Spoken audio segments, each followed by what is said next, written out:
किटेई एक useless loser सैलरीमैन होता है जो कि अपनी लाइफ को काफ़ी बोरिंग जी रहा होता है, लेकिन वह अचानक से जब सोता है तो एक दूसरे वर्ल्ड में पहुंच जाता है, जिस वर्ल्ड में वह किसी भी गर्ल्स के साथ में एडवेंचर करता है वह उसको अपने साथ में बेड पर ही पाता है जब भी वह जागता है। यानी वह गर्ल जो उसके सपने में होती हैं वह उसके साथ में उसके वर्ल्ड में भी अब रहने स्टार्ट कर देती हैं।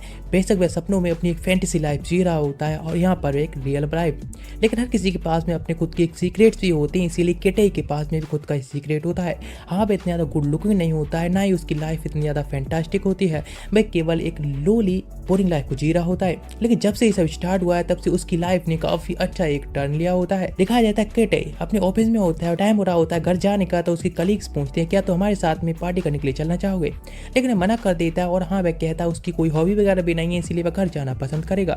जैसे घर आया होता है तो अकेला ही घर में रहता है, लेकिन फिर भी वह टाइम पर घर आना पसंद करता है। वैसे ही अपने प्रमोशन के लिए वह काफी हार्ड वर्क कर रहा है, लेकिन फिर भी इस तरह से अकेले रहने के बाद भी उसको कोई दिक्कत महसूस नहीं होती है। सेम टाइम वह अपने एक लंच बॉक्स तैयार करता है, अपने बेड के पास में प्रिपेयर करके रख लेता है। पता नहीं ऐसा क्यों करता है कि रात में लंच बॉक्स प्रिपेयर करके रखता है, लेकिन बेड पर जाता है और सो जाता है और सोचने लगता है अपनी फैंटेसी लाइफ के बारे में, बिकॉज वह हमेशा से बचपन से फैंटेसी लाइफ की काफ़ी सारी बुक्स पढ़ती हुआ आया है, बहुत सारे एडवेंचर्स के बारे में सोचते आया है कि शायद वह भी एक दिन दूसरे वर्ल्ड में जा पाए, इस तरह की लाइफ को एडवेंचर तौर पर जी पाए। लेकिन अचानक से वह सपने में चला जाता है जहाँ पर कि जब वह जागा होता है तो एक दूसरे वर्ल्ड में होता है और जहाँ पर कि वह एक एडवेंचर के तौर पर होता है और यहाँ उसकी जो एज होती है असली वर्ल्ड से काफ़ी अधिक कम होती है और यहाँ पर सुबह हो रही होती है, तो समझ जाता है मतलब अभी से पूरा दिन उसके पास में है। इस तरह से आस पास घूमना स्टार्ट कर देता है जहाँ पर काफ़ी सारे मॉन्स्टर मिलते हैं, उन सभी को हंट करता है और आस पास में एक्सप्लोर भी करता है, जहाँ उसे एक जाइंट ऑर्क मिलता है जिससे तुरंत ही डर कर पीछे चला जाता है और कहता है हाँ ये काफ़ी ज़्यादा डरावना है, लेकिन फिर भी ये जो वर्ल्ड है इसकी ब्यूटी तारीफ करने लायक है, ये ब्यूटीफुल है। नेक्स्ट अपने मुंह को साफ कर रहा होता है नदी के पानी से और तभी उसके पास में एक गर्ल आती है और जो कि किटेई को काजुही ने नाम से बुला रही होती है और उसको ग्रीट करती है गुड मॉर्निंग। वह भी उसको एक मरी नाम से बुलाता है और जो कि एक एल्फ होती है और इस जंगल में रह रही होती है। वह बताते हुए यहीं पर अभी रह रही है, वह काफी खुश होता है और उसे इंट्रोडक्शन कराता है और वह उससे बात करता है। उसे थोड़ा टाइम और बात करता है तो पता चलता है कि आस पास में अभी जंगल में अभी भी वह यहीं पर रह रही है। इसके बाद बताता है उसका जो काजुहियो नाम है वह उसका फर्स्ट नाम है, यानी काजुहियो किटेई, जो उसका नाम उसको पहले से मिला हुआ है, लेकिन अभी उसको इतना पसंद भी नहीं करता है। नेक्स्ट वो उससे पूछता है कि वैसे वह रुइंस में जा रहा है तो उसके साथ में एक्सप्लोर करने के लिए जाना चाहेगी, लेकिन वह कहती है तुम्हारे साथ में ऐसी इन्विटेशन को केवल एक ह्यूमन गर्ल ही एक्सेप्ट कर सकती है, उसे कोई शौक नहीं है। लेकिन वह थोड़ा ऑकवर्ड होते हुए कहता है अरे मैं सोच रहा था ये तो मेरे साथ में इस बार चलो तो मैं तुम्हें एक लंच बॉक्स खिलाऊंगा। इस वजह से उसके कान होते हैं फड़कने लगे होते हैं और कहती है तुम इतनी ज़्यादा रिक्वेस्ट कर रहे हो तो ठीक है मैं तुम्हारे साथ जाने के लिए तैयार हूँ। वे जा रहे होते हैं नाजो नाजो रुइंस के अंदर, और नाजो नाजो रुइंस अब एक अंडरग्राउंड में एक पूरी की पूरी सिटी है जो कि हजारों साल पहले की एक हिस्ट्री क्रिएट हुई है। हजारों साल पहले की बात है कि पूरी की पूरी सिटी अचानक से कैसे अंडरग्राउंड में आ गई, जो कि ऐसा कुछ हो गया इतना ज़्यादा हाई लेवल मैजिशियन वाला वर्ल्ड होने के बाद भी ये सब ऐसा कुछ हो गया, लेकिन कोई कुछ कर भी नहीं पाए। सच में काफ़ी बड़ी एक मिस्ट्री होती है। लेकिन अभी वे लोग जाने के लिए तैयार होते हैं, लेकिन इस बात में मरी को कुछ ज़्यादा इंटरेस्ट नहीं होता है, वह केवल एक्सप्लोर करने पर ज़्यादा ध्यान दे रही होती है। अभी वह किटेई के साथ में आई होती है इसीलिए। नेक्स्ट वे लोग जैसी एंट्री ले रहे होते हैं तुरंत ही वो उसकी तरफ देखती है और कहती है कि अपनी इन आंखों का कुछ कर सकता है, लेकिन वह कहती है मेरी नेचुरल है मैं इसमें क्या कर सकता हूँ। नेक्स्ट वे अंदर तरफ जाते हैं जहाँ पर कि अपना मैजिक बॉन्ड को उठाती है और तुरंत एक मैजिक करती है जिससे सब में लाइट अप हो जाता है, और जब आसपास में देखता है तो आसपास की जो जगह होती है वह काफ़ी ज़्यादा ही अच्छी होती है। हाँ बेशक एक सिटी है जो कि एक लग्जरी सिटी रह चुकी है, तो इसीलिए ये सब देखना काफ़ी आसान है और ये सब इतनी अच्छी बिल्डिंग्स मिलना काफ़ी ज़्यादा नॉर्मल भी है। जैसे सारी तरफ जा रहे होते हैं वह बात कर रहे होते हैं इसी सिटी के बारे में, तभी उनको एक जगह मिलती है जहाँ पर कि वह रेस्ट कर सकते हैं। तो वह कहते हैं लंच करना ठीक रहेगा ना। लंच की बात ही होती है, इतनी खुशी होती है मरी के लिए कि जैसे कि भाई उसकी अब तक की लाइफ की सांसें अटकी थी इस चीज़ पर। तुरंत ही वह खाने के लिए एक्साइटेड होकर बैठ जाती है। जब वह लंच बॉक्स निकाल कर देता है, जब वह खाना ट्राई करती है उसको अब तक का बेस्ट खाना ये लगता है। कहती है तुम जो खाना बनाते हो ना वो मुझे सबसे ज़्यादा बेस्ट लगता है। वह बताता है जो तुम खाना खा रही हो उसमें कुछ सुशी बोलते हैं जिसको तुम ट्राई कर रही हो। वह कहती है इतना अच्छा खाना सच में मैंने कभी भी नहीं खाया है, तुम्हारा खाना काफ़ी अच्छा है। वह कहता है ये एक जापान का है, वैसे ये इस आइलैंड से काफ़ी ज़्यादा दूर है, यहाँ तक इस मैप पर भी तुम्हें हमारा देश देखने को नहीं मिलेगा। लेकिन वह कहता है तुम इतना अच्छा है तो हम नेक्स्ट टाइम जब मिलेंगे तो फिर से मैं तुमको खिला दूंगा। इस बात पर कहती है हाँ लेकिन मैं थोड़ा सी बिजी रहने वाली हूँ, बिकॉज मैं सॉर्सरी सीख रही हूँ तो थोड़ी सी बिजी होंगी। लेकिन वह कहता है कोई बात नहीं। लेकिन आगे तरफ अपनी जर्नी होती है कंटिन्यू रखते हैं, शायद उनके बीच में कुछ चल रहा है, बताना नहीं चाहते हैं। नेक्स्ट जैसे आगे तरफ जा रहे होते हैं तुरंत ही मरी पीछे से पकड़ के खींच लेती है और कहती है कि तुम आगे मत जाओ, आगे देखो एक मॉन्स्टर है। वहाँ एक लिजार्ड होता है, जैसे वो उसको देखता है तो स्पीड से जाता है और उसको हाई फाई देता है। ओ ये तो अलग ही सीन निकला।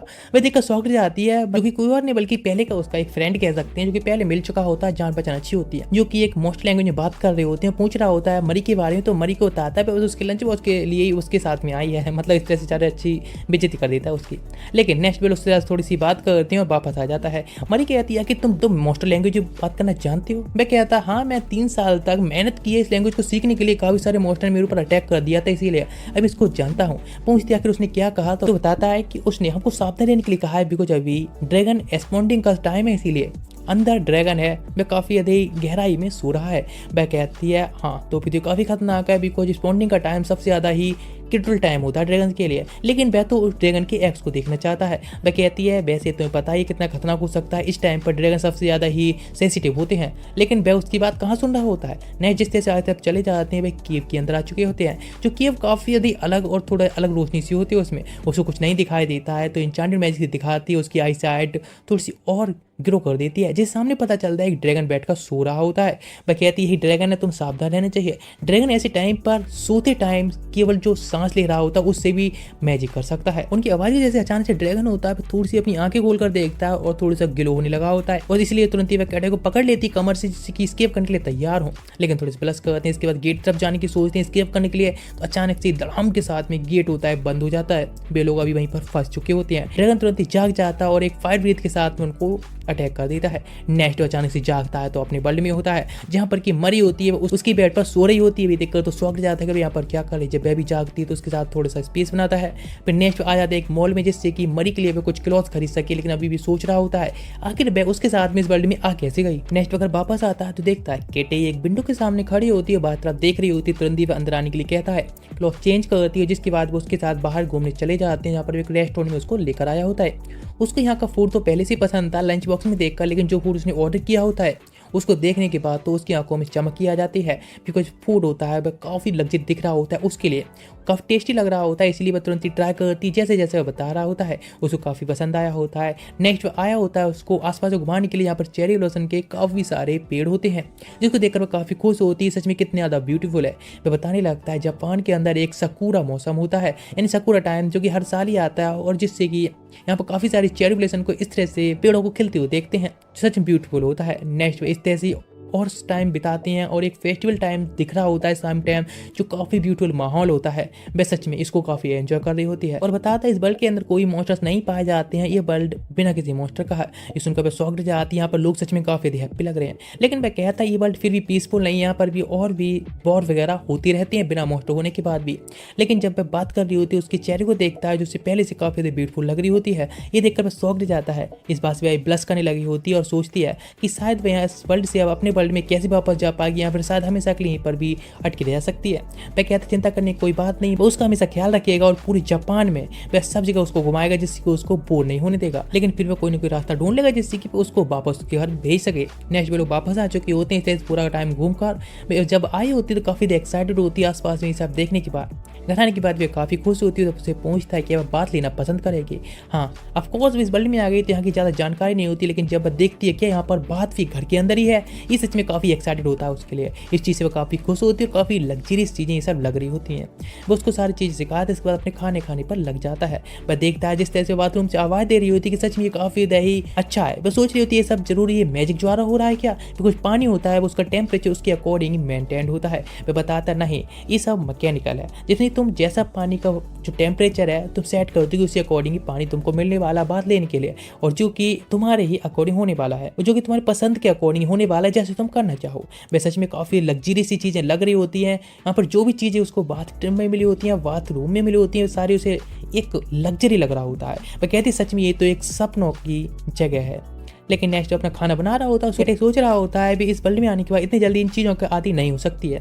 इधर मरी सोचने लगती है कि जब कैटाई ने कहा था कि तुम यहीं पर रहोगी तो मैं तुमको पूरे वर्ल्ड में घुमाऊंगा, यानी पूरी जापान में घुमाऊंगा और तुम कभी बोर नहीं होने दूंगा। सच में उसके लिए काफ़ी एक्साइटिंग भरे शब्द थे, इसीलिए वह काफ़ी हैप्पी होती है। नेट बात लेने के बाद बाहर आती है तो देखते हैं कैटी होता है कुछ खाना बना रहा होता है, देखकर वह खुशबू से ही कहने लगती है, सच में क्या बना रही हो, इतना डिलीशियस लग रहा है। वह कहता है तुम थोड़ा सा वेट करो, टेबल पर बैठो, मैं खाना लेकर आता हूँ। लगभग प्रिपेयर हो ही चुका है। नेक्स्ट बैठे होते हैं यहाँ पर कि वह खाना खाती है, उसे काफ़ी ज़्यादा ही अच्छा लगता है। वह कहता है अभी कुछ मीट भी बचा है जिसको मैं तुम्हें लंच बॉक्स के तौर पर प्रिपेयर कर दूंगा जब हम दूसरे वर्ल्ड में वापस जाएंगे। तो मरी कहते हो इसीलिए तो तुम इतनी ज़्यादा कुकिंग को पसंद करते हो, लेकिन वैसे तुम दूसरे वर्ल्ड में लंच बॉक्स कैसे ले जाती हो। तो कहता है जस्ट मैं लाइट को बंद कर देता हूँ, लेकिन मैं जिस वर्ल्ड में कुछ भी चीज़ नहीं ले आ पा रहा हूँ, जैसे कि कोई भी चीज़ या फिर पेन वगैरह भी, एक छोटी चीज़ को मैं उस वर्ल्ड में नहीं ले आ सकता हूँ। एक लंच बॉक्स एक लौता है जो कि मेरे साथ में चला जाता है। वो चीज़ सच में काफ़ी मिस्टीरियस लग रहा होता है, लेकिन यहाँ से वापस जाने के बाद उन्हें कोई रास्ता ढूंढना होगा जिससे कि वो उस ड्रैगन से भी उस केव से निकल सके।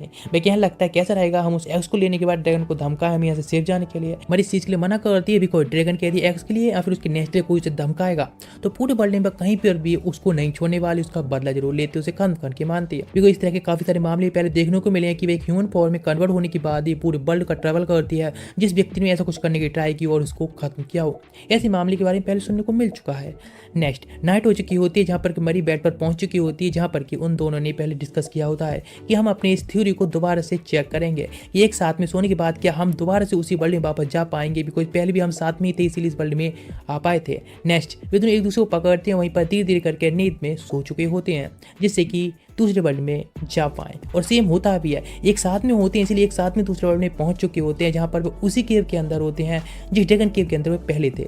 बात ही कर रहे होते हैं, उससे पहले वो ड्रैगन फिर से आता है और अटैक कर देता है अपने टेल से, जिसके साथ में वे बस मरते मरते बचते हैं। तो तुरंत ही मॉन्स्टर लैंग्वेज से बात करना स्टार्ट करता है ड्रैगन से कि माफ करना, हम लोग अपनी क्यूरियोसिटी की वजह से तुम्हें यहाँ पर डिस्टर्ब कर दी इस केव के अंदर। मेरी बहुत क्यूरियोसिटी थी कि ड्रैगन एक्स को देखने की, ये तो मेरी वजह से ही यहाँ पर आकर फंस चुकी है, इसलिए माफी मांगते हैं। और तुरंत ही वो एक कोक की बोतल निकालता है और कहती है एक पीस के तौर पर एक सिंबल है। तुरंत बोतल को ओपन करता है, उसके लिए ड्रिंक करने के लिए ड्रैगन की तरफ ऑफर करता है। ड्रैगन उसकी पूरी बात को सुनता है, जिस तरह से वो ड्रैगन लैंग्वेज में बात कर रहा होता है। ये बात सुनकर मरी भी शॉक्ड होती है। जैसे ड्रैगन उस बोतल की स्मेल को चेक करता है वो तुरंत ही उसको एक्सेप्ट कर लेता है और यदि ऐसी बात है तो उसको छोड़ देता है, माफ कर देता है उसकी गलती के लिए। ये सुनकर मरी खुश होती है कि लगभग हम मरते मरते अभी सर्वाइव कर पाए हैं। अचानक से पूरी जो केव होती है फिर से लाइट अप होना स्टार्ट हो जाती है और ड्रैगन उनको एक ऑफर भी देता है कि तुम ड्रैगन एक्स देखना चाहते थे या नीचे आकर देख लो। तुरंत ही उसको एक्सकॉर्ट करता है। वे लोग जब ड्रैगन एक्स को देखते हैं जो काफ़ी यदि बॉर्म होते हैं, वह काफ़ी यदि क्यूरियोसिटी के साथ में उनको दोनों लोग ही देख रहे होते हैं। अचानक से ड्रैगन कहता है मुझे कुछ अलग प्रेजेंस महसूस हो रही है, तुम्हारे साथ में क्या है। तो वो क्या लगता है मुझे माफ करना है, मेरे साथ में कुछ खाना है, यानी वह लंच बॉक्स प्रिपेयर करके लाया था, उसकी जो स्मेल होती है इतनी अच्छी होती है कि वह ड्रैगन को पसंद आई होती है। लेकिन इतना कुछ ही ड्रिंक की बोतल हो या फिर इतना सा खाना है उसके पेट में क्या ही हो पाएगा। वह कहता है इस बात की कोई चिंता की बात नहीं है। तुरंत ही वह अपनी एक ह्यूमन फॉर्म को क्रिएट करता है जो कि मतलब एक फीमेल ड्रैगन इसलिए क्रिएट करती है और जिसके बाद आसानी से कुक भी एंजॉय कर सकती है और वह खाने भी को भी खा सकती है। वह क्या लगती है नेक्स्ट चिंता की बात नहीं है, मैं इसे एंजॉय कर सकती हूँ। नेक्स्ट जैसे खाने को ट्राई करती है उसको इतना पसंद आया होता है कि इस वर्ल्ड का ये खाना ही नहीं है। वह कहती है पूरी ह्यूमन टेरिटरी को अपने कब्जे में कर लेगी, जिसके बाद सारे खाने की सप्लाई अपने लिए कर लेगी। वह कहता है ऐसा कुछ करने की कोई ज़रूरत नहीं है, तुम बस इसको एंजॉय कर सकते हो, वैसे भी यहाँ का है नहीं है। तुरंत ही उसके लिए कोई जूस ऑफर करता है। वह काफ़ी खुश होती है बिकॉज ये खाना ड्रैगन के लिए काफ़ी प्रीशियस होता है, इसीलिए वह तुरंत ही उसको इसके बदले में ड्रैगन स्किल देने के लिए तैयार होती है। और तुरंत ही उसकी जो प्लेट खाली हो जाती है तो उसको भरने के लिए कहती है, लेकिन उसके पास खाना नहीं होता है तो कहती है ये लो एक ब्लू क्रिस्टल है जो कि मेरे ब्लड से बना हुआ है और बताती है इससे कोई भी इंजरीज को या बीमारी को तुम आसानी से ही हील कर सकते हो। ये सच में काफ़ी प्रीसी से नेक्स्ट टाइम जब फ्यूचर में मिलना तो मेरे लिए लंच बॉक्स जरूर लेकर आना। तो उसके लिए बाय कहती है और वे लोग बाय करके निकल जाते हैं। मरी सोच रही होती है इस तरह से एक छोटे से खाने के लंच बॉक्स के बदले में हमारी लाइफ बच चुकी है, सच में कितना प्रीसियस है। नेक्स्ट वाले इस तरह से बात करती जा रहे होते हैं और नेक्स्ट बता रही होती है ह्यूमंस को इस केव के बारे में पता चल गया कि यहाँ पर ड्रैगन है तो बहुत सारे लोग इसको यहाँ से चुराने की ट्राई कर सकते हैं, अटैक भी कर सकते हैं। मैं कहता लेकिन इस तरह से ह्यूमंस है इस जगह के सारे खत्म कैसे हो गए। तो ताती शादी पहले की एक कहानी वगैरह है जिसको बताती है काफ़ी सारे ह्यूमंस ने एक ड्रैगन केव को देखा जिसमें उन्होंने अटैक करने की ट्राई की उसके एग चुराने के लिए, उसको मारने के लिए, लेकिन उस ड्रैगन ने सभी लोगों के लिए जलाकर राख कर दिया। जिसके बाद से ड्रैगन था ड्रैगन नेक्स्ट तौर पे यहाँ पर रहने लगी है और इसी जगह में केवल ड्रैगन ही रहती है। नेक्स्ट पे जो स्टोन होता है उसको वह उसकी बैग में रख देती है और कहती है तुम्हारे साथ में ये काफी सेफ रहेगा, लेकिन वे कहते यदि खो गया तो कहते यार होगा तब देखा जाएगा। लेकिन नेक्स्ट वहाँ से वे जाने लगे होते हैं। शायद ड्रैगन के जो चाइल्ड होंगे उनके साथ में हम यहाँ पर टाइम स्पेंड करने के लिए आ सकते हैं। हाँ दोनों के लिए काफी एक्साइटमेंट होता है इस चीज के लिए, लेकिन वे कहते हैं कि मैं अपने खाने के लिए काफी ज्यादा मिस कर रही हूँ बिकॉज मैं अपने लंच बॉक्स को इस बार स्किप कर चुकी हूँ, इसीलिए मुझे बहुत मिस हो रहा है। मैं कहता है ठीक है, लेकिन नेक्स्ट टाइम वो उसको लेकर आएगा। और वैसे अभी उसको जाना होगा अपने वर्ल्ड में, तो उसके लिए उसे सोना है, बस कहीं पर भी सो जाए, कोई दिक्कत वाली बात नहीं है। भाई विलेज जाना चाहती है तो अपने इन पर उसे छोड़ने के लिए तैयार होता है, लेकिन जब जाने के लिए तैयार होता है अपने वर्ल्ड में और गुड बाय कह रहा होता है, तो कहती बेबी वैसे जैपनीज वगैरह सीखना चाहती तुम्हारे साथ में। तुरंत ही बेबी उसको उसके विलेज में छोड़ने के लिए चला जाता है, जिससे कि वह वहाँ से अपने वर्ल्ड में भी जा सके। नेक्स्ट इस तरह से सीन चेंज होता है मॉडल वर्ल्ड में, जहाँ पर कि पहली बार मिस्टेकली जैसे वह मरी को लेकर आया था इस वर्ल्ड में, तब से वह जैपनीज सीखना चाहती थी, इसीलिए इस वर्ल्ड में रह रही है।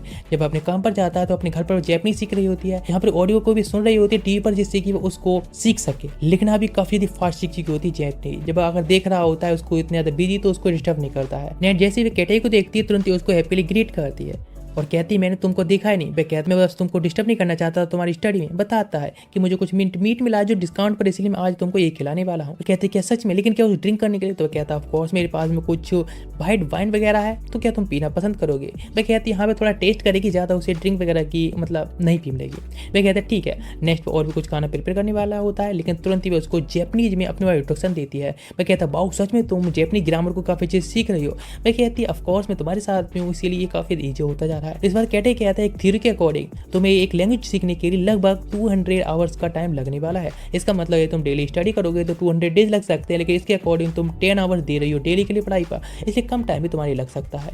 मैं कहती शायद मैं 2 मंथ में ये सब सीख सकती हूँ, बिकॉज तुम भी मेरे साथ में जैपनीज में कन्वर्सेशन करने के लिए हो, और रिसर्च में उसके लिए काफी टाइम बचाने के लिए है। नेक्स्ट व्हाइट वाइन को अपने पोर करता है एक गिलास के अंदर, जिसके बाद उसके पास जाता है और कहता है क्या तुम इसको स्मेल लेना पसंद करोगे? तुरंत ही उसकी स्मेल लेने की ट्राई करती है और कहती है सच में स्मेल काफी अच्छी है। वह कहता है मैं बात कर रहा था वाइन की।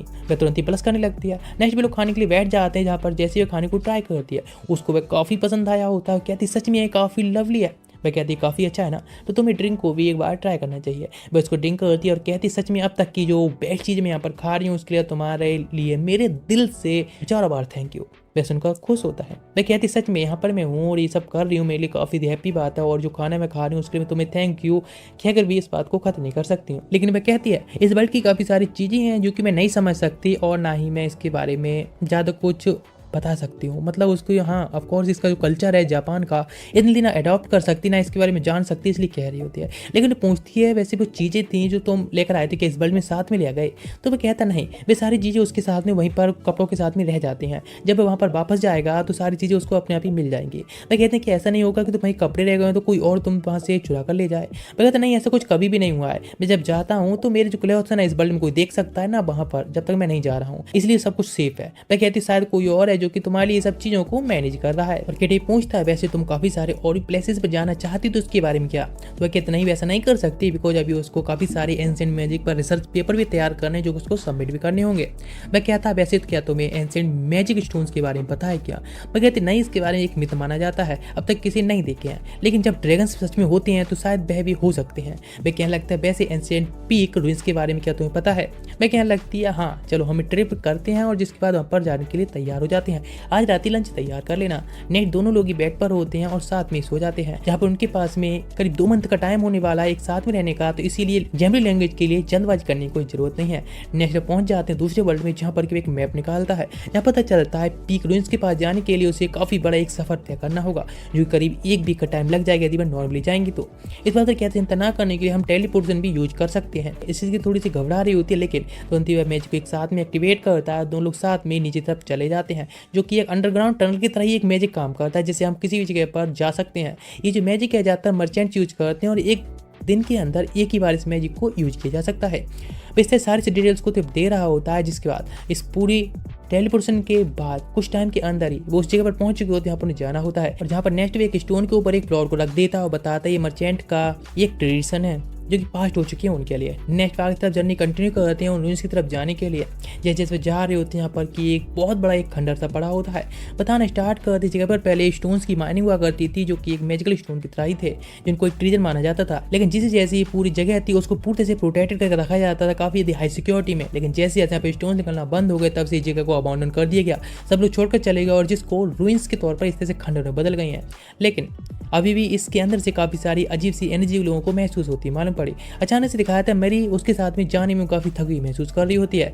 ये देखकर वह शॉक्ड जाता है और सोचता है कि हम थोड़ा और आगे चलें। कुछ मरी यहाँ पर एक एडवेंचर के तौर पर सबसे ज़्यादा एक वेस्ट एडवेंचर कह सकते हैं, इतनी कमज़ोर है। वह खुद को भी जानती है कितनी यूजलेस है। नेक्स्ट वह कहता है आगे तरफ एक शेल्टर है जहाँ पर हम थोड़ा रेस्ट कर सकते हैं। वह तुरंत आगे तक जाना कंटिन्यू करती है। नेक्स्ट दिखाते हैं एक गर्ल जो कि चेन द्वारा बंधी हुई होती है और उसको एक जगह एक कमरे के अंदर बंद रखा गया होता है।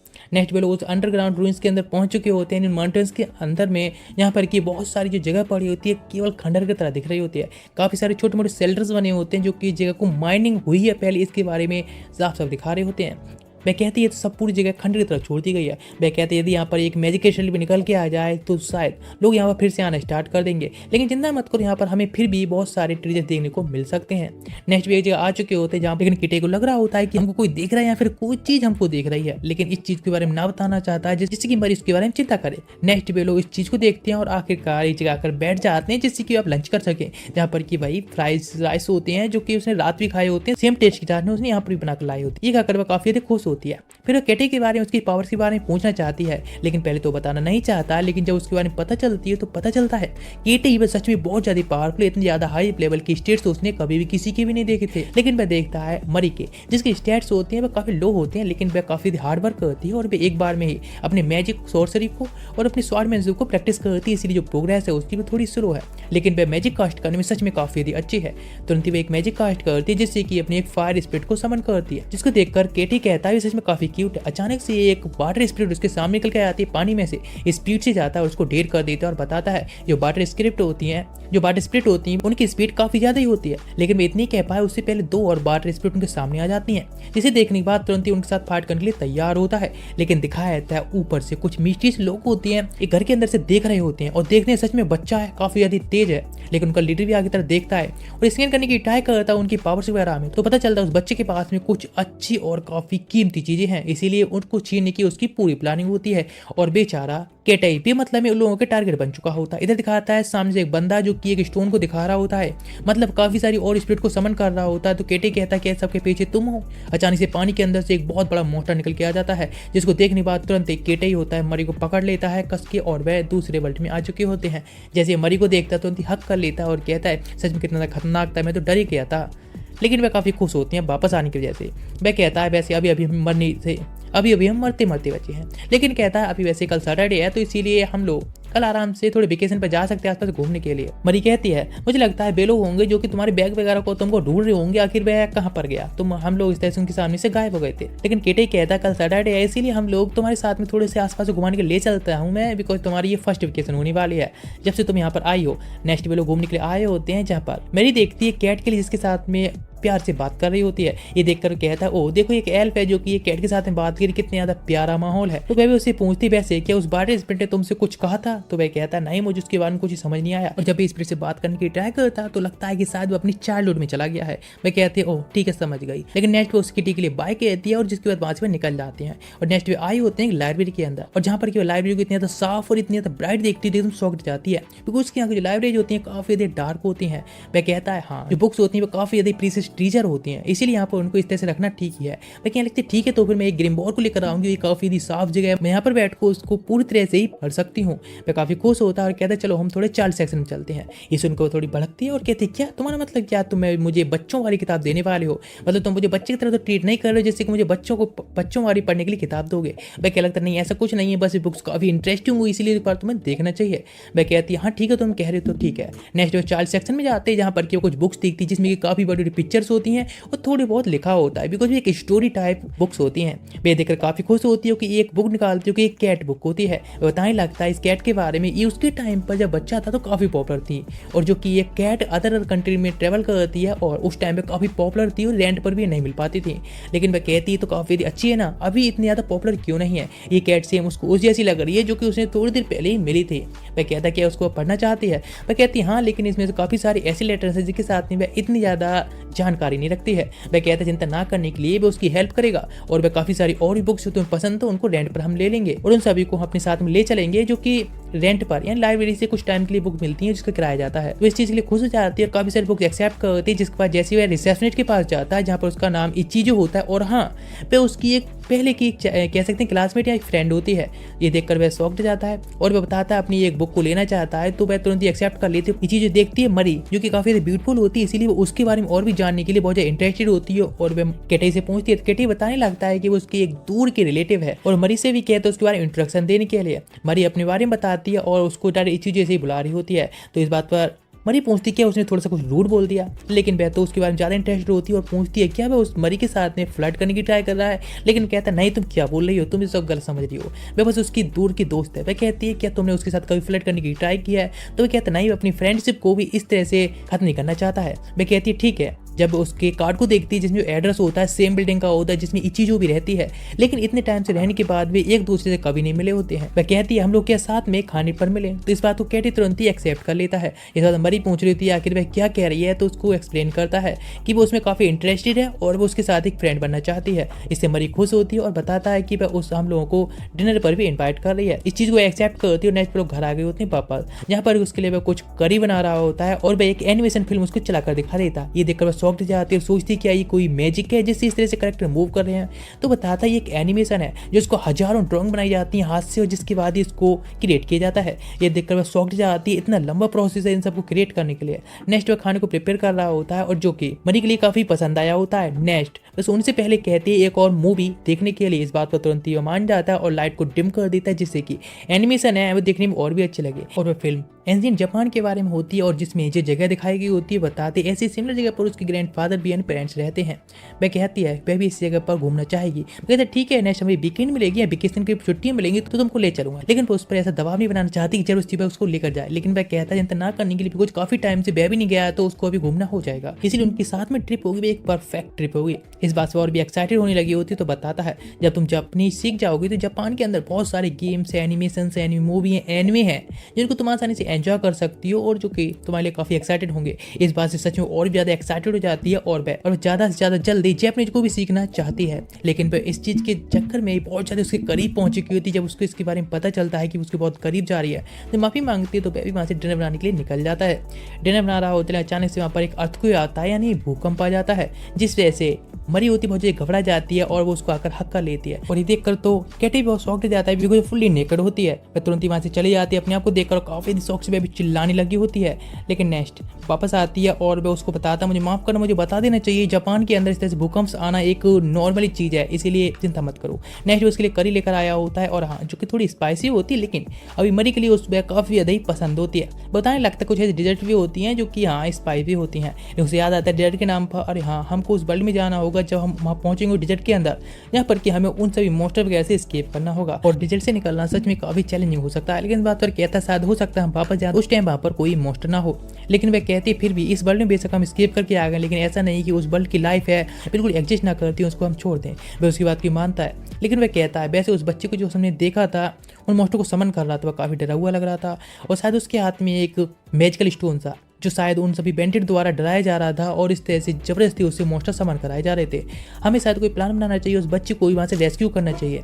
इस बात को तुरंत वह भी मानती है और दोनों की जो प्लानिंग होती है उस बच्चे को बचाने की होती है उस वर्ल्ड में वापस जाने की बात। लेकिन इस बात पर वह चिंता करने के लिए ना कहता है क्योंकि उनके पास में अब कल जाने के बाद एक टेलीपोर्टेशन भी होगा जिससे आसानी से वे टेलीपोर्ट भी हो सकते हैं दूसरी जगह पर।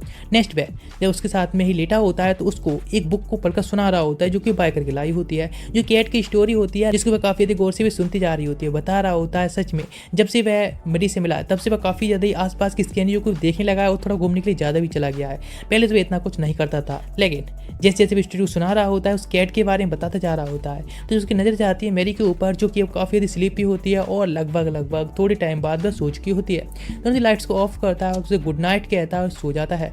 नहीं जैसे अब जागा होता है दूसरे वर्ल्ड में जहाँ पर की मरी कहती है सच में कितना फ्रस्ट्रेटिंग है, मैं इतनी जल्दी कैसे सो सकती हूँ, मुझे वह स्टोरी पूरी सुननी थी। लेकिन जैसे वह जागता है तुरंत उसे ग्रीट करती है गुड मॉर्निंग। नेक्स्ट वे कहती है तुम पहले बंदे हो जिसके साथ में अपनी पार्टी फॉर्म कर रही हूँ। दोनों जिस तरह से पार्टी को बनाते हैं इससे अगर वे दूर दूर भी हो जाएं या फिर एक दूसरे से बिछड़ जाते हैं किसी तरह से तब भी वे एक दूसरे से कांटेक्ट कर पाएंगे, पार्टी का ही फायदा होता है। नेक्स्ट वह देखते इस रिजर्व के अंदर कोई भी नहीं है, तो शायद वो मॉन्स्टर्स हैं यहाँ से वह जा चुके हैं या फिर खत्म हो चुके हैं।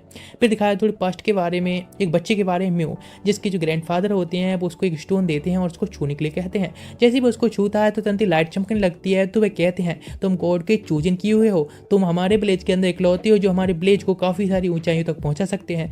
लेकिन वही स्टोन जो कि इकलौता मैजिकल स्टोन बचा होता है उन विलेज के अंदर, और वही जो होप उनके विलेज को आगे बढ़ा सकती है, वही इकलौती होप होती है उनके विलेज को भी डिस्ट्रॉय कर देती है। और जिस स्टोन की वजह से उनका विलेज डिस्ट्रॉय होता है। लेकिन नेक्स्ट पे अभी बीस्ट किंग को रेस्क्यू करना चाहता है, इसीलिए ऐसा सोच रहा होता है। इसे दिखाता है कैट आई जो कि मरी के साथ में होता है, और हाँ मरी को इस तरह से खतरे में नहीं डालना चाहता है, तो इसलिए फेरी को बुलाती है जिससे कि वह खुद को इनविजिबल कर लेती है। और वो उससे कहता है वैसे तुम यहीं पर रुक सकती हो बिकॉज आगे काफ़ी खतरा हो सकता है।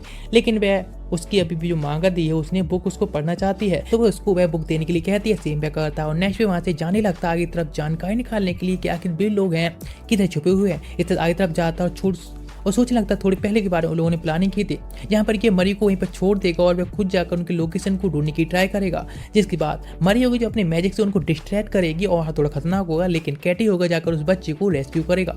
उनका जो प्लान होता है वह fully safe and full proof होता है। नेक्स्ट जिस तरह से आगे तरफ बढ़ता जा रहा होता है तुरंत ही उसको लोकेशन मिल जाती है उन सभी बैंडिट्स की, और तभी मरी को बताता है टेलीपैथी द्वारा कि मुझको लोकेशन पूरी तरह से कंफर्म हो गई है, इसीलिए उसका एक्टिवेट होने की बारी है। तुरंत ही अपने 10 स्पिरिट्स को समन कर लिए थी, जिसके बाद उसमें से एक को बाहर निकाल देती है और उससे जो ट्री होता है उसको आग लगाने के लिए कहती है। लेकिन वे जस्ट वेट कर रहे होते हैं कि नेक्स्ट क्या होगा, तो अचानक से उस नदी के अंदर से एक बहुत बड़ा एक ड्रैगन टाइप एक क्रीचर निकल के आता है, जिसको देखकर वो शॉक्ड जाते हैं। लेकिन वो अपनी सारी स्पिरिट से तुरंत ही अटैक करने के लिए कहती है, और जो कि खुले इसके स्नेक अटैक कर रहे होते हैं तो आसानी से उस ड्रैगन को दोबारा वापस जाने के लिए मजबूर करते हैं, उसके साथ फाइट करने लगते हैं। कैटी सोचने लगता है यदि इस जैसी फाइट चलती रही तो शायद जल्दी मरी अपनी सारी मैजिक को खत्म कर लेगी और वे एक बहुत बड़ी परेशानी में आ सकती है। उसीलिए मुझे को ये सब जल्द से जल्द एंड करना होगा। नेक्स्ट ओवर पहुंच जाता है जहाँ पर कि मे भी वो बच्चा होता है जो कि बहुत ज्यादा डर जाता है, पूछता है कि यहाँ पर वह रिवेंज लेने के लिए आया है। लेकिन वो उससे बात करने की ट्राई करता है तो वह कैटी की बात को समझ पा रहा होता है।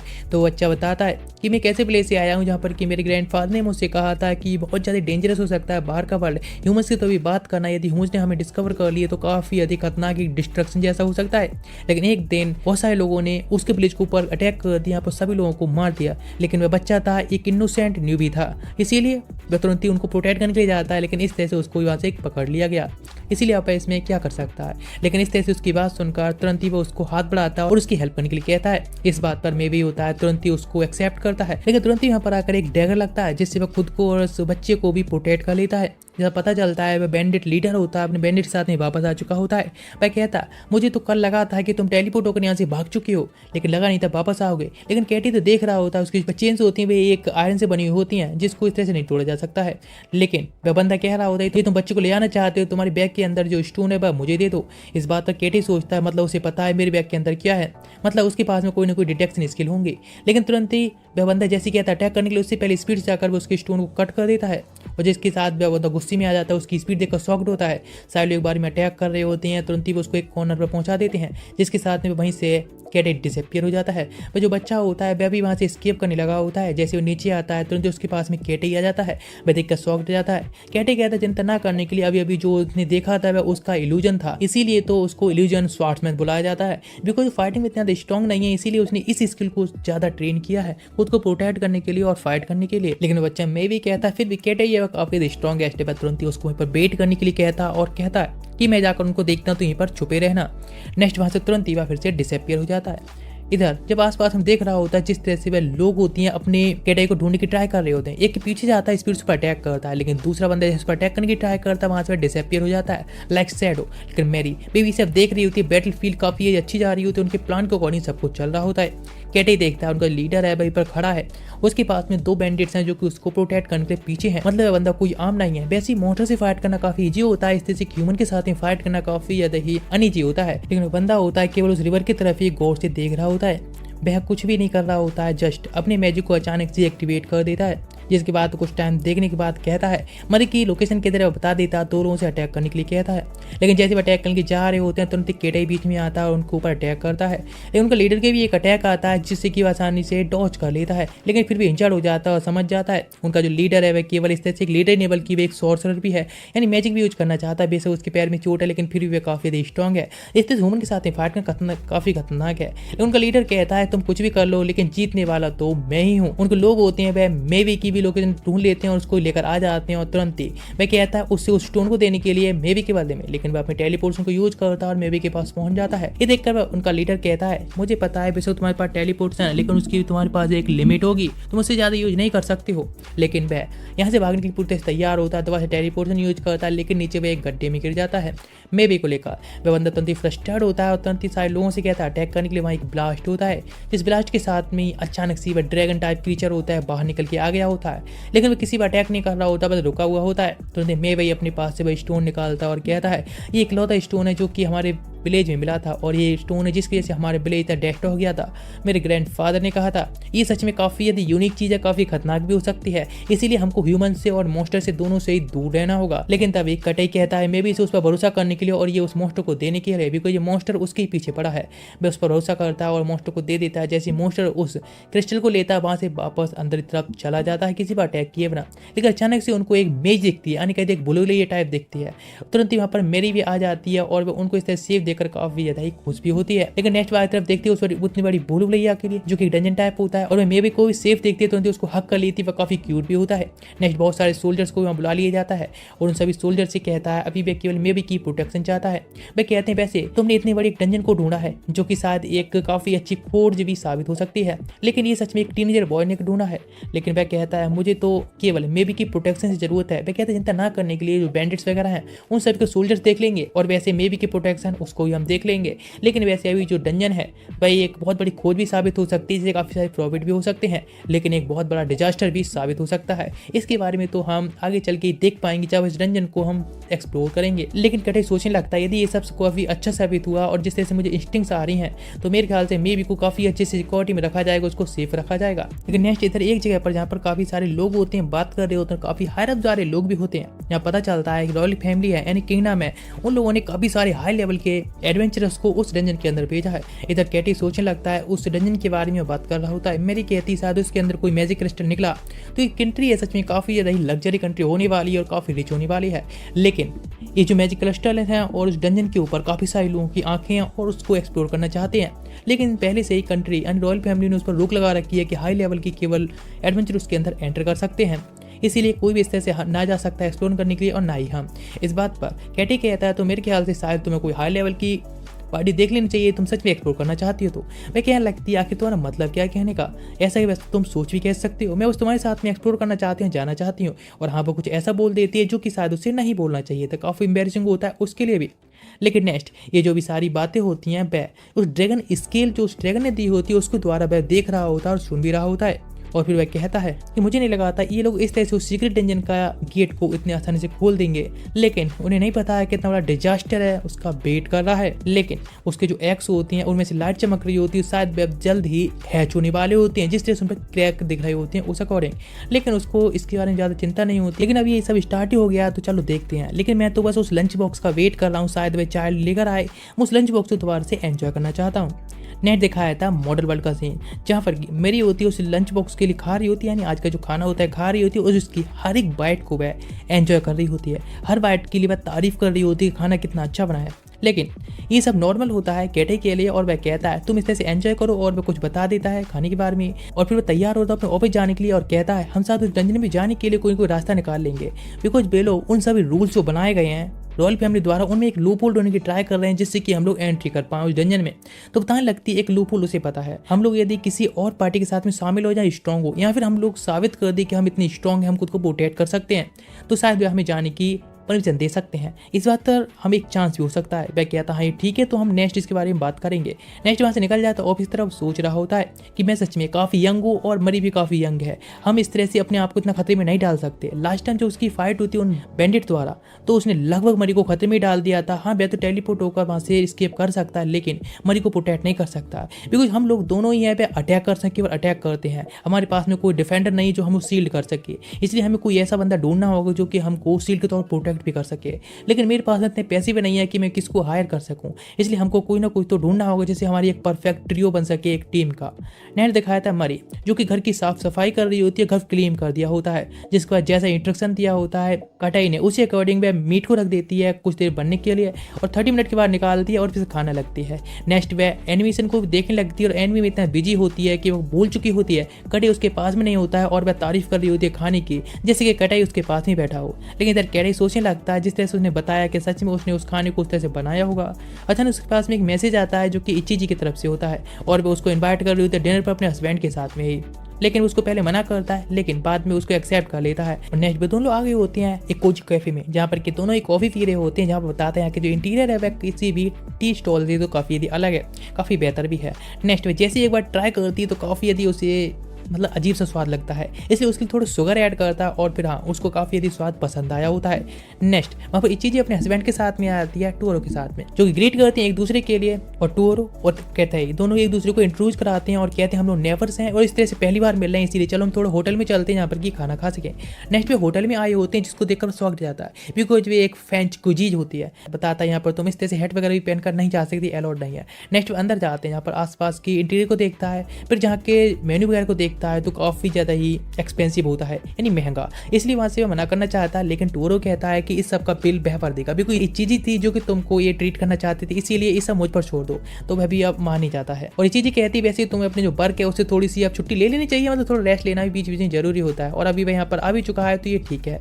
नेक्स्ट पूछने लगती है कि टोरेंट्स के बारे में, तो बताने लगता है एक डिशेज होती है, हर एक डिशेज की यहाँ पर जो है उनके अलग अलग टोरेंट्स है। मरी को कोई फर्क नहीं पड़ रहा होता है बिकॉज समझ में नहीं आ रहा कि वे किस बारे में बात कर रहे हैं, मैं तो बस वेट कर रही होती हूँ अपनी डिश के आने का ही। और नेक्स्ट उनकी पहली डिश होती है आ चुकी होती है, इसलिए इचिजी कहती है कि हमारे स्टेक्स आ गए। इस बात को कैटे ठीक करते हुए कहता है कि वे स्टेक नहीं बल्कि पोल्ट्री डिश है। नेक्स्ट कुछ टाइम बाद वहाँ पर स्टेक्स भी आ जाती है, दिखाया जाता है मरी जब उनको डिश को ट्राई करने की कोशिश कर रही होती है, वो जब ट्राई कर दिया उसके बाद कहती है शायद ऐसी डिश पे खाती रही तो शायद वे एक दूसरे बंदे में ही बदल जाएगी पूरी तरह से, लेकिन वह काफ़ी उसे एंजॉयफुल लगा होता है। और नेक्स्ट वे जिस तरह से जैपनीज में अपने आप को ग्रीट कर रही होती है, इस बारे में कैटी बताता है कि मरी है वे लैंग्वेज बोलने में सच में काफ़ी अच्छी है बिकॉज वह इतनी हार्ड लैंग्वेज है जैपनीज, फिर भी उसने काफ़ी आसानी से सीख ले।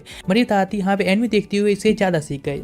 इस बात पर बताता है कि मरी की जो फेवरेट एनिमी है वो एक एंशिएंट एनिमी मूवी है जिसमें कि 3 मॉन्स्टर टाइप होते हैं, लेकिन वह भी उस जगह पर एक्सप्लोर करना चाहती है, इसीलिए मैं उसको एक्सप्लोर कराने के लिए अपने होम टाउन ले जाना चाहता हूँ। इस बात पर टूरो होता है, कहता है ये देखो इन सभी चीज़ों पर भी तुम घूम सकते हो एक टूर के तौर पर। यहाँ पर कुछ चीज़ों होते हैं यानी कुछ हॉट स्प्रिंग वगैरह होते हैं जहाँ पर कि वे लोग आसानी से थोड़ा एंजॉय कर सकते हैं और थोड़ा टाइम स्पेंड कर सकते हैं। इस बात पर वह भी कहता है हाँ बिल्कुल, वैसे अदर वर्ल्ड में भी हॉट स्प्रिंग्स होते हैं लेकिन यहाँ के जो हॉट स्प्रिंग्स है बिल्कुल ही एकदम पीसफुल होते हैं बिकॉज वे किसी द्वारा मेंटेन की जाती हैं, तो इसीलिए ऑफकोर्स वे पीसफुल होते हैं। और वह तभी उन लोगों के साथ में बाहर आ जाते हैं और जहाँ पर वे ग्रीट करता है और गुड बाय कहता है। लेकिन जहाँ पर इचिजी होती है जो कि मरी के लिए इनवाइट करना चाहती है साथ में एनिमे मूवी देखने के लिए, इस चीज़ के लिए तुरंत ही कटाई होता है, मना करता है, लेकिन मरी होती जाना चाहती है, लेकिन मैं थोड़ा ज़्यादा ओवर प्रोटेक्टिव दिख रहा होता है इस चीज़ के लिए। टोरो भी कहता है हाँ वैसे ये कौन सी इस वर्ल्ड में डीमंस वगैरह हैं, हाँ मैं जानता हूँ इतनी क्यूट गर्ल को इस तरह से अकेले जाने देना तो मेरे लिए काफ़ी ज़्यादा ही अजीब सा लग रहा है, लेकिन वह कहता है इस वर्ल्ड में डीमंस वगैरह नहीं है बल्कि ह्यूमंस हैं, उनसे सबसे ज़्यादा खतरा है, इसलिए थोड़ा सा मैं प्रोटेक्टिव हो रहा हूँ। लेकिन नेक्स्ट फिर वहाँ से चले जाते हैं तो उससे कहती है कि थैंक यू सो मच, इस तरह से मैं वैसे भी किसी और के साथ में खाना खाने में काफ़ी ऑकवर्ड फील करती हूँ, लेकिन ये सब तुम्हारी वजह से ही सब हो गया। लेकिन वो उससे कुछ भी नहीं कहता और चिंता नाकनील कहता है। वह कहती है वैसे मैं अभी इस चीज़ के ऑफर को एक्सेप्ट कर लिया है, इस चीज़ के लिए थैंक्स बिकॉज मैं सच में उसके साथ में इस तरह से टाइम स्पेंड करना चाहती हूँ। लेकिन नेक्स्ट इस तरह से उन दोनों की जो करीबियाँ होती हैं बढ़ रही होती हैं, मरी होती है कि केटे की तरफ हाथ बढ़ाती है और एक दूसरे को हाथ को होल्ड करने की ट्राई करती हैं और आखिरकार एक दूसरे के हाथ को पकड़ लेते हैं, जिसके बाद साथ में निकल जाते हैं। और यहाँ पे केटे बात कर रहा हूँ डंजन के बारे में तो मरी बताती है हाँ बिल्कुल डंजन की जो प्रॉब्लम है हम उसको देखने वाले हैं और वैसे हमारे डंजन के लिए गुल्ड रिप्रेजेंटेटिव की भी जरूरत पड़ने वाली है जिससे कि हम गुल्ड में इसके बारे में बात भी कर सके। नए दिखाते एक आदमी का जो कि बहुत सारे लोगों के सामने की स्पीच दे रहा होता है कि जो डंजन है वह काफ़ी ज़्यादा ही सीक्रेट डंजन दिख रहा है बिकॉज उसकी जो डिफिकल्टी है वह करीब ई पहुंच सकती है या फिर उससे ऊपर भी पहुंच सकती है। इस बात को सुनकर सब लोग काफ़ी ज़्यादा हैप्पी दिख रहे होते हैं। उन लोग इतना ज़्यादा खुश देखकर मरी पूछती है डंजन इतना ज़्यादा हार्ड है तो ये लोग इतना ज़्यादा खुश क्यों हो रहे हैं। कैटी बताता है जितने ज़्यादा हार्ड डंजन होगा उतने ज़्यादा ही उसमें चीज़ें निकलने की ज़्यादा संभावना होती है, उतने चीज़ें निकलेंगे जैसे कि एक मैजिक स्टोन वगैरह भी निकल सकते हैं, इसी लोग ज़्यादा खुश होते हैं इस चीज़ के लिए।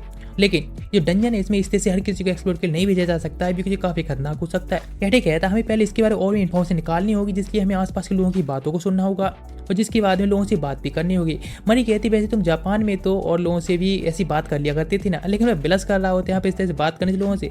तुरंत उसके हाथ को पकड़ती है और एक ओल्ड मैन पास ले जाती है जो कि एक स्वॉर्ड मैन होता है। उसके सामने जैसे आकर खड़े होते हैं तो वह कहते हैं ओह मैंने तुम लोगों के साथ जानता हूँ, तुम ही तो हो ना और जो लोगों ने इस डंजन को पहली बार खोजा था। वह कहते हैं हाँ बिल्कुल। दोनों अपने बारे इंट्रोडक्शन दिखते हैं तो वह कहता है वो ये काफी अच्छा है। लेकिन यह जो वहाँ पर बैठ जाते हैं तो बताना स्टार्ट करते हैं यहाँ पर जितने सारे लोग हैं वो कोई भी एडवेंचर गोल से यहाँ पे एडवेंचर नहीं है, सारे के सारे लोग ही वे रॉयल फैमिली से हैं या फिर नोबल फैमिली से हैं। बिकॉज इसकी जो जानकारी है या फिर ये सारी जो रिसर्च वगैरह है किसी और के हाथों में इस तरह से नहीं जाने दे सकती या फिर मैजिक स्टोन वगैरह भी मिले, ये सब काफी सेफली सब करना होगा। मरी कहती है वैसे एजेंट नहीं तो पहले मैजिकल स्टोन्स को ढूंढा था ना, वह कहने लगता है ये काफी ज्यादा ही टाइम पहले की बात है, तब से अब तक मैजिक स्टोन है लगभग ही लुप्त हो चुके हैं।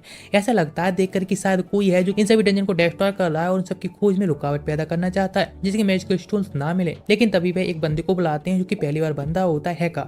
उसको बुलाते हैं और कहते हैं इन लोगों को तुम सारी जानकारी देने के लिए, और पहले बंदा आकर पहले इंट्रोडक्शन देता है, फिर वह कहते हैं सबके बारे में जानकारी देने के लिए और इन लोगों को भी रिसर्च में शामिल होने की परमिशन देने के लिए। लेकिन वह कहते हैं ये काफी खतरनाक हो सकता है, लेकिन वैसे तुम्हें रिसर्च के बारे में कोई चिंता नहीं करनी चाहिए और ना ही इस बारे में कोई ज्यादा दिक्कत करने की जरूरत है। वह क्या लगता है वैसे हमें पता है ये काफी खतरा हो सकता है स्टार्टिंग में, इसीलिए हम लोग इस बार भी नहीं जाने वाले हैं। लेकिन वह ओल्ड मैन कहता है वैसे तुम इन दोनों को देखकर बच्चा मत समझना, बिकॉज ये दोनों ही साथ में रह रहे हैं। ये बात जब सब लोगों के कानों में जाती है तो सब लोग जोर जोर से हंसने लगे होते हैं, उन्हें एडल्ट के तौर पर ट्रीट कर रहे होते हैं। लेकिन दोनों इतनी ज्यादा ब्लश कर रही होती है एक साथ में रहने की बात पर कि वह कुछ नहीं कह पाते, ना यहाँ कहते हैं ना कह पाते हैं। वे ऐसा कुछ नहीं है, सिर्फ यही कहते हैं। और नेक्स्ट अब वे लोग वहाँ से जाने लगे होते हैं बिकॉज जो परमिशन का काम होता है उसकी तो बात हो चुकी होती है कि हाँ उसको तो परमिशन तो मिल सकती है। और नेक्स्ट अभी उन्हें सॉर्सर को जाना होगा, लेकिन जिस तरह से जा रहे होते हैं तो मरी कहती है अभी हमें कितना आगे ऐसे जाना होगा, अभी को धूप काफी होती है, उसके तो लगभग सिर दर्द होने लगा होता है गर्मी से।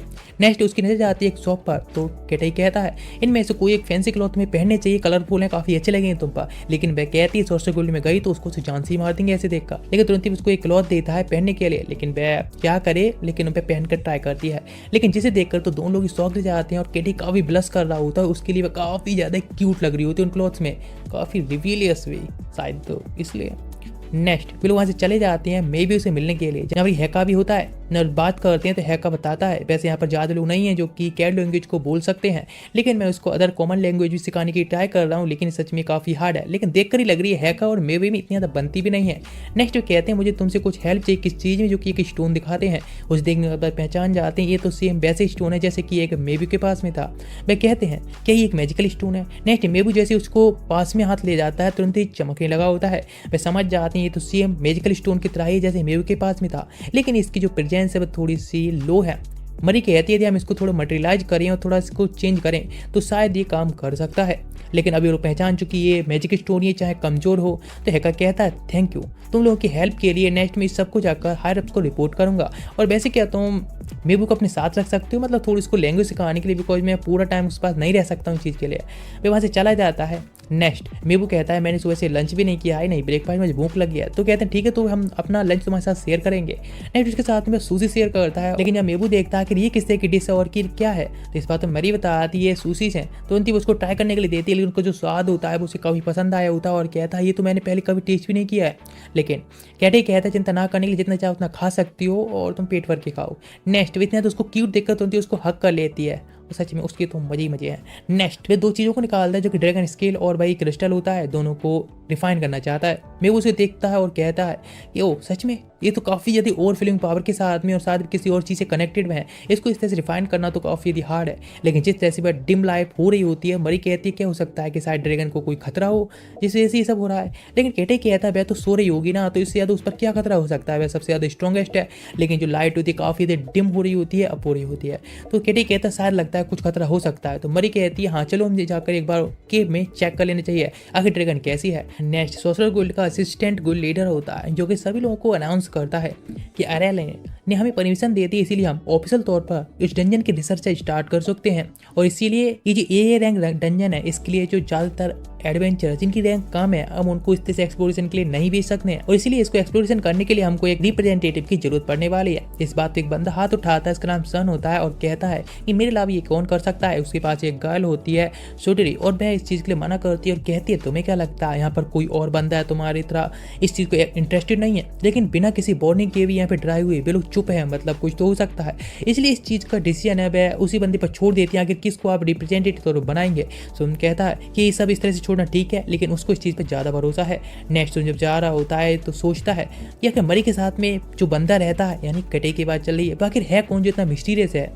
लेकिन नेक्स्ट इधर पे जा रहा होता है रेडार के साथ में उसी डंजन के अंदर जहाँ पर की ड्रैगन रहती है। वह कह रहा होता है मैंने काफ़ी सारी रोड सुनी और काफ़ी सारी बातों के बारे में सुना है कि काफ़ी ज़्यादा खतरा है, और हाँ अभी मैं यहाँ से वापस जा रहा हूँ। एक पॉइंट पर उसको छोड़कर वापस चला जाता है। नेक्स्ट वो लोग डरते हुए अंदर जा रहे होते हैं, लेकिन जाने के बाद चौंक जाते हैं क्योंकि सामने जो ड्रैगन होती है उसके जो बच्चे होते हैं एग्स में से आ चुके होते हैं बाहर निकल के। वह जैसे उसको देखती ह्यूमन फॉर्म में आ जाती है, खुश होती है, कहती है क्या तुम मेरे लिए लंच लाए हो, खाना लाए हो। लेकिन वह कहता नहीं लंच बॉक्स तो खाली हो चुका है। वह कहती है सच में तुम आकर यहाँ पर आए मेरे लिए खाना नहीं लाए, और सच में काफ़ी डिसअपॉइंट होती है चीज़ से।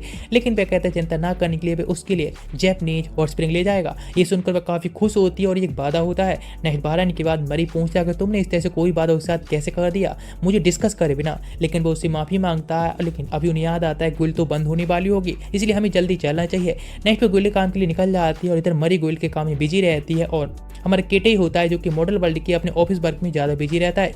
इस तरह से अभी वेकेशंस आ चुके होते हैं और नेक्स्ट में निकल जाता है डंजन की तरफ राइडर के साथ में मिलकर वह कुछ लंच बॉक्स तैयार कर सके और हॉट स्प्रिंग को भी एंजॉय कर सके। जैसे अंदर तरफ जा रहे होते हैं यहाँ पर सुन भी होता है अपने सबॉर्डिनेट के साथ में, और जैसे वे केटे और मरी को यहाँ पर देखता है तो कहता है कि ये लोग यहाँ पर इतने खतरनाक डंजन में क्या कर रहे हैं। इस बात पर बंदा कहता है ये जो रुइन है वे एक 7 अजूम में से मान सकते हैं क्योंकि इसको भी पूछते से भी एक्सप्लोर नहीं किया गया। नेक्स्ट आगे देखते हैं यहाँ पर एक लिजर्ड होता है, वे देखकर शौक दे जाते हैं। लिजर्ड इस तरह से किसी के संपर्क में नहीं आते तो खतरा माने जाते हैं, लेकिन ये इतने ज़्यादा फ्रेंडली हैं।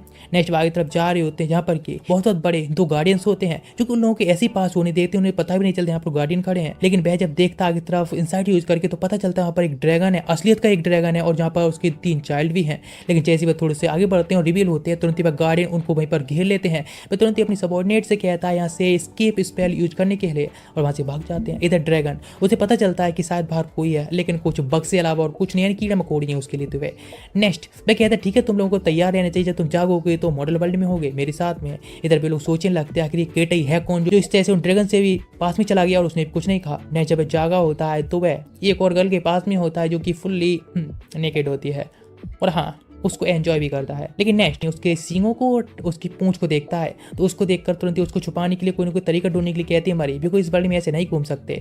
वह भी ये देखकर शॉक्ड होती है ये वर्ल्ड है जहाँ पर कि मैजिक वगैरह एग्जिस्ट ही नहीं करता है। लेकिन नेक्स्ट वो अपनी सींगों को और अपने पूंछ को गायब करके कुछ क्लॉथ में बदल लेती है और कहती है मैजिक से बने हुए उसके पार्ट्स हैं, इसीलिए ये ड्रेस में भी चेंज हो जाते हैं। नेक्स्ट वहाँ से निकल पड़ते हैं एक गाड़ी में जिससे कि हॉट स्प्रिंग तक जा सके। यहाँ पर बता रहा होता है कि तुम्हें इसमें कोई दिक्कत नहीं महसूस हो रही है। वह कहती है हाँ थोड़ी स्लो है, लेकिन यहाँ की जो जगह चीज़ें देख रही हूँ तो इसीलिए इसमें कुछ करने की जरूरत नहीं है, तो इसलिए मुझे कोई अनकंफर्टेबल नहीं फील हो रहा है। लेकिन बताता है मरी जो कि पहली बार जब इसमें बैठी थी तो वो चिल्लाने लगी थी, लेकिन वो लोगों से कहती इस तरह से भी इतनी ज़्यादा फॉर्मली बात ना करें। वे पोलाइटली इस तरह से जरूरत नहीं कोई बात करनी, डायरेक्ट मुझे नाम से बुला सकती हो और मुझसे नॉर्मली बात कर भी सकती हो। नेक्स्ट पे कुछ खाना निकालने के लिए आता है और सेम करती है जिसमें कि कुछ खाना होता है और तुरंत ही ऑफर करते हैं ड्रैगन के लिए भी, और बताता है जापान में सभी लोग खाते हैं इसलिए तुम्हें भी एंजॉय करना चाहिए। नेक्स्ट वैसे पहुंच जाते हैं हॉट स्प्रिंग में जहाँ पर कि अपने कानों को कवर करने के लिए वे एक हेड को पहन लेती है।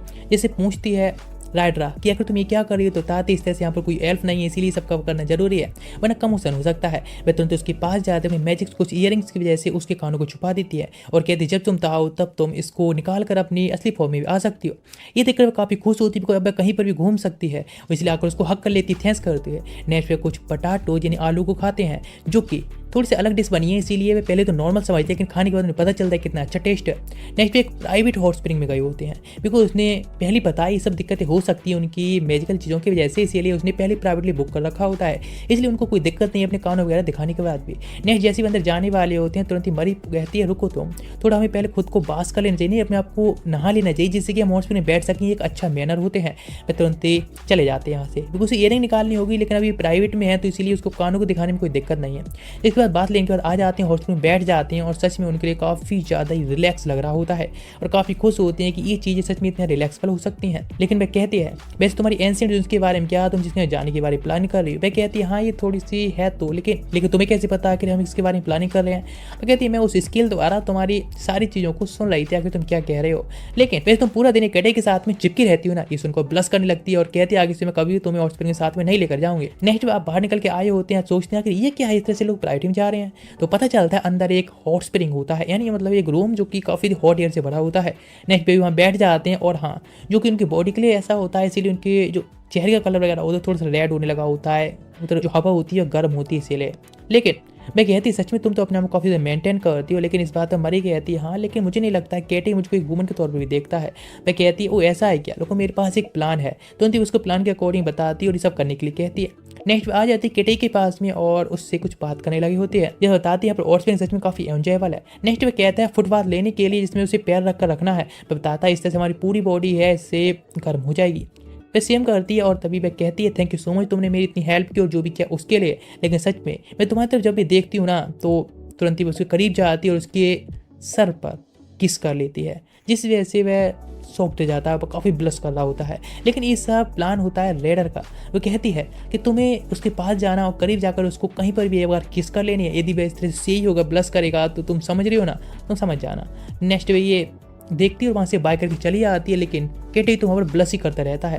नेक्स्ट जब वापस आए होते हैं रेडर के पास में, वह कहती सच में तुम डीमंस हो, इस तरह से मुझे इतना वेट कैसे करा सकते हो। मैंने सोचा था यहाँ पर कुछ अच्छा खाने के लिए मिलेगा। ये सुनकर वह शौक जाता है, लेकिन तुरंत ही वह मेन्यू को ढूंढता है किधर है मेन्यू, और फिर यहाँ का जो सबसे फेवरेट और फेमस फूड होता है उसको ऑर्डर कर देता है। नेक्स्ट वो उसको खाने के बारे में एक्सप्लेन करता है, आखिर खाना क्या है, किस चीज़ से बना, सारे इंग्रेडिएंट को बता देता है। ये देखकर जैसे वे टेस्ट करती हैं दोनों गर्ल काफ़ी यदि खुश हो जाते हैं, उसका टेस्ट उन लोगों को काफ़ी यदि पसंद आया होता है। वैसे वे दूसरे वर्ल्ड से आई इसीलिए यहाँ की जो भी चीज़ खा रही होती है उन्हें काफ़ी पसंद होता है। मैं कहता रेस्ट करने के लिए आज मैंने थोड़ा प्राइवेट रूम बुक कर दिया, यहाँ पर आराम से रह सकते हो।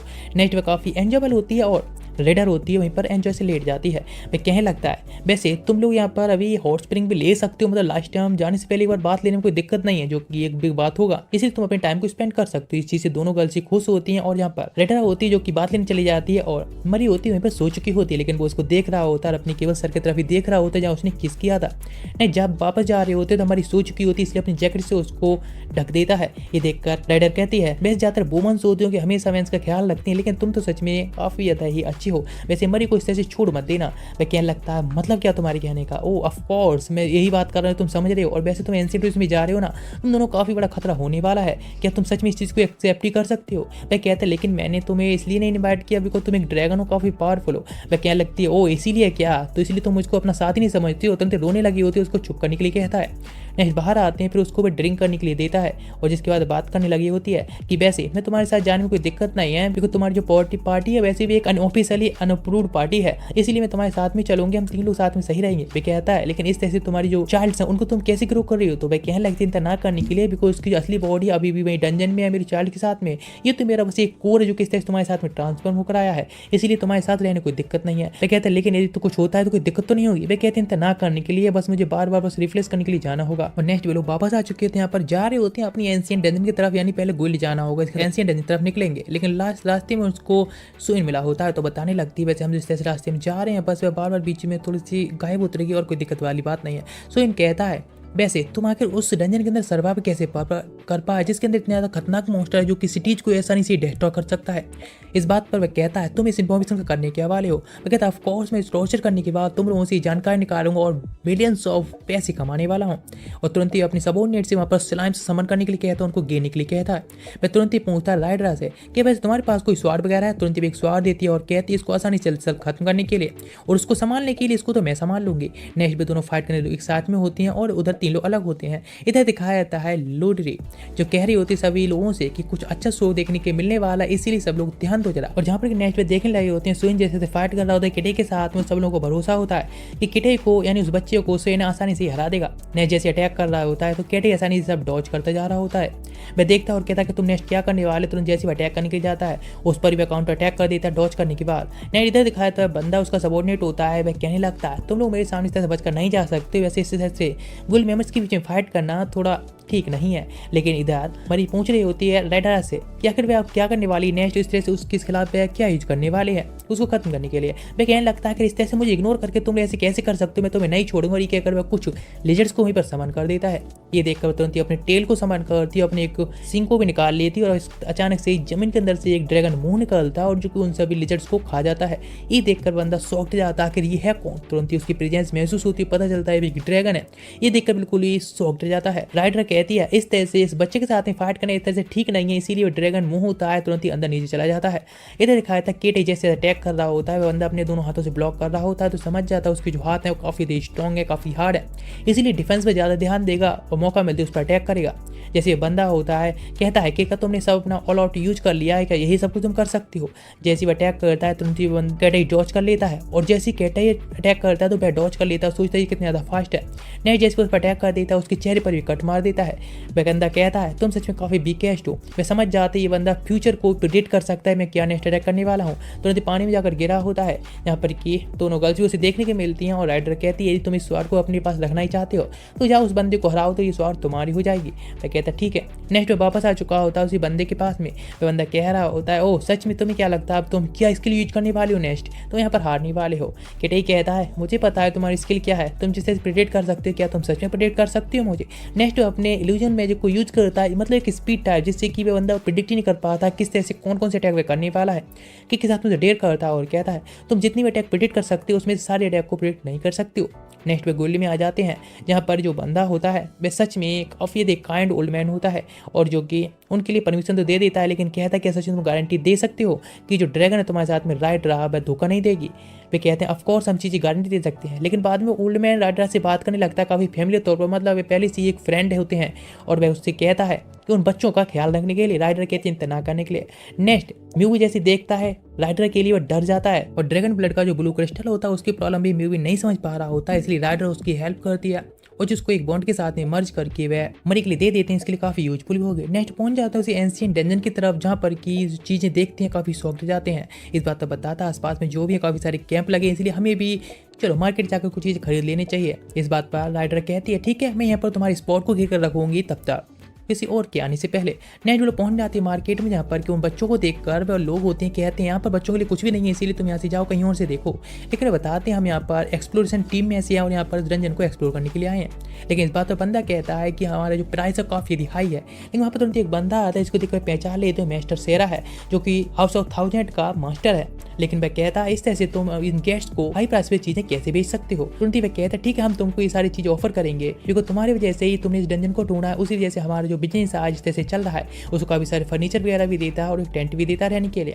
नहीं जैसे वहाँ पर जा रहे होते हैं तभी यहाँ पर एक गर्ल आती है जिसका नाम डूला होता है और जो कि एंडेला की कैप्टन होती है। वह जैसे ही उन दोनों को देखती है तो उन्हें ग्रेट करती है और टी देती है गिफ्ट के तौर पर, और जिसके बाद चली जाती है। सर कहता है मैंने कितनी बार कन्फ्यूज किया लेकिन वह हमेशा इस तरह से उसके साथ बिहेव क्यों करती है। नेक्स्ट वे आ चुके होते हैं उसी कैंप के अंदर, जो कैंप होता है काफ़ी हाई लेवल के मटेरियल से पूरी तरह से सजा हुआ होता है। मरी कहती है सारा मटेरियल काफ़ी हाई लेवल है। तो वह कहता है वैसे राइडर कहाँ पर है, तो वह कहती है राइडर अभी थोड़ा एक्सप्लोरेशन के लिए गई है, कह रही है आसपास में देखना चाहती है, इसलिए आज वह मॉडल वर्ल्ड में हमारे साथ नहीं जा रही है। नेक्स्ट वो सो जाते हैं और जब जागे होती हैं तो अंडर वर्ल्ड में होते हैं, जहाँ पर वो उस टी को भी लेकर आ चुके होते हैं। वह कहते हैं काफ़ी शॉकिंग है लेकिन चलो इसको ही एंजॉय करते हैं। नेक्स्ट वो टी को पीने लगे होते हैं और वह कहता है अभी चिंता ना करने के लिए, बिकॉज काफ़ी टाइम हो गया तुम ये सब यूज़ किए हुए इसीलिए तुम्हें ऐसा लग रहा है, लेकिन वैसे अभी भी राइडर के बारे में चिंता कर रही होते हैं। और अभी नेक्स्ट उनके पास थोड़ा सा टाइम होता है, इसलिए थोड़ी सी शॉपिंग करने के लिए जाना ठीक रहता है खाने पीने चीज़ों के लिए। नेक्स्ट मरी के लिए एक आइसक्रीम लेकर आता है तो खाने के लिए कहता है, वह कहते हैं अभी वह राइडर के बारे में नहीं सोच पा रही, आखिर इस तरह से मना क्यों कर दिया और क्या कर रही होगी। वह कहता है शायद वह हमारे लिए थोड़ा सा अलग टाइम देना चाहती हो इसीलिए। नेक्स्ट नाइट में पहुंचा होता है और वह कहता है आज की रात कितनी खूबसूरत है और मैं इस खूबसूरत रात में एक खूबसूरत गर्ल के लिए डिनर कराना चाहता हूँ। इस बात पर तुरंत हंसती है और वो उसके लिए एक्सेप्ट कर लेती है। वे खाना खाते हैं, वे कहती सच में तुम इतना अच्छा खाना बना सकते हो, मुझे तो पता ही नहीं था तुम सब तरह की चीज़ें बना सकती हो। इस तरह से एंजॉय करते हैं और वह कहता है वैसे अभी और भी मैं तुम्हें खाना खाने के दूंगा। नेक्स्ट इस तरह से एंजॉय करने के लिए वह कहते हैं फॉर्मल होने की कोई जरूरत नहीं, मुझे पता है तुम्हारे पास में बहुत काम है, मुझे भी काफ़ी काम है चिंता ना करने के लिए। लेकिन नेक्स्ट उसे एक बुलेट ट्रेन दिखाता है और कहता है इसमें हम थोड़ा सा राइड करने वाले, मैंने टिकट पहले बुकिंग कर ली है, लेकिन टिकट केवल 2 ही होती है, यानी मरी और केटाई के लिए होता है। लेकिन यहाँ पर रोने लगी होती है राइडर और वह भी इसको राइड करना चाहती है बुलेट ट्रेन के अंदर। मैं कहता है नेक्स्ट टाइम मैं तुमको ले जाऊंगा। नेक्स्ट आ चुकी होती है एसोसिएशन के अंदर, जहाँ पर जैसे उन गर्ल्स को देखता है कहता है सच में ये गर्ल तुम्हारे साथ में कितनी ज्यादा ब्यूटीफुल है, और जिसको देखकर वो इतना ज्यादा खुश होता है। लेकिन पीछे से ओल्ड मैन उसको हिट करता है और कहता है काम की बात करने के लिए।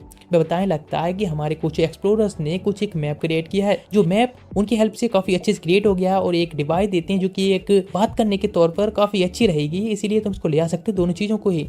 लेकिन नेक्स्ट तो मैं अपने कोई गुल का नाम रखना चाहिए, तो तुरंत ही वो उसको एमिथस रख लेते हैं, बिकॉज मरी की जिस तरह से आंखें होती हैं उसके नाम पर। नेक्स्ट जैसे एशियन डंजन के अंदर जाते हैं, यहाँ पर चीजें देखते हैं आसपास तो काफी यदि अलग लग रही होती हैं। उन्हें यहाँ पर कुछ सर्वेंट की भी जरूरत पड़ने वाली है, तो उनके साथ में इस पर कॉन्टैक्ट करना ज्यादा अच्छा रहेगा, जिससे कि उनके साथ में कोई हेल्पफुल भी रहेगी। आगे तरफ देखते हैं यहाँ पर ये काफी सारी एक स्टोरी सी दिख रही होती है स्पिरिट्स के बारे में।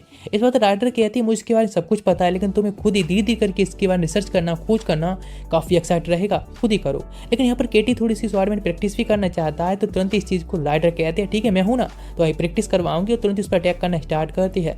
इस तरह से कुछ टाइम के बाद जब जागा होता है तो मॉडल वर्ल्ड में होता है जहाँ पर कि एक ब्लैक कैट भी होती है। तुरंत ही मरी उसे पकड़ती है, हक कर लेती है और कहती है ये तो भाई कैट है ना, मतलब थोड़ा पास्ट में। राइडर ने कहा था ये कैट है, उसकी एक फैमिलियर है और हाँ भाई इसके द्वारा तुम्हारे पास में जो भी हो रहा है वो उस चीज़ों पर भी सब पे आराम से देख पाएगी और सब कुछ महसूस कर पाएगी। नेक्स्ट वे कहते ठीक है हम जो भी करना चाहते हैं राइडिंग पे सब कुछ कर सकते हैं, यानी नेक्स्ट वे एक्सप्लोजन की बात कर रही होती है। इसलिए बुलेट ट्रेन की तरफ निकल जाते हैं। जैसे वो स्टेशन पर पहुंचे होते हैं यहाँ पर इतनी सारी भीड़ को देखकर मरी कहती है सच में यहाँ पर स्टेशन पर कितने सारे लोग आए हैं ना, तो उसके हाथ को पकड़ता और कहता हम साथ में चलते हैं कहीं तुम खो ना जाओ। वह काफ़ी सारी चीज़ों को देखकर खुश होती है।